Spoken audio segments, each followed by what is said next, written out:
The Nutcracker. Look at that. Marie and Fritz took turns peeking in the parlor keyhole. "Are they ready for us?" they asked. They knew they could not go in until the Christmas tree was lit. "Here comes Father," they exclaimed. The door opened, and there was the most beautiful tree they had ever seen. Soon the whole room was filled with family and friends dancing and laughing. Suddenly the front door opened, and there stood a man, wearing a black cape. The children ran too. They ran to him, calling, "It's Herr Drosselmeyer!" Herr always brought them special gifts. First he showed Fritz a hobby horse. Then he presented Maria, his goddaughter, with a nutcracker. Even though it had an odd-shaped head with big eyes and a strange mouth, Marie loved it at once. When the party was over, Marie fell asleep under the Christmas tree, holding the nutcracker.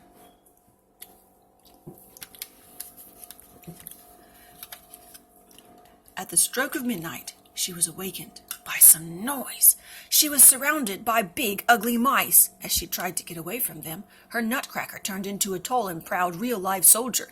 He marched over to Fritz's wooden soldiers and commanded, "Soldiers, prepare for battle!" Suddenly, there was a battle with cannons between the mice and the soldiers were winning until the Mouse King appeared. He had 7 heads and 7 crowns. He came at the nutcracker with his sword until the nutcracker fell.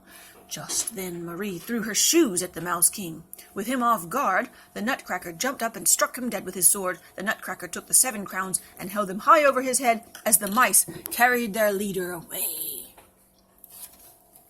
Suddenly, the nutcracker turned into a handsome prince.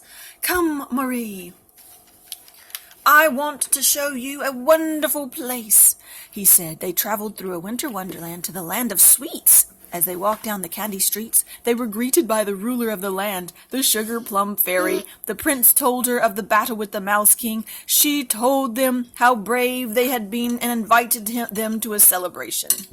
As they sat in special... hold on, we'll fix it. As they sat in special thrones and watched beautiful dancers from Spain, Arabia, and China. Next they saw flowers whirl and twirl before them, but the most beautiful dancer of all was the sugar plum fairy herself. At last the party came to an end. As Marie and the prince waved goodbye, everyone disappeared into a lovely cloud. Slowly, Marie awoke. Surely her parents would think this had been a dream, but she knew better.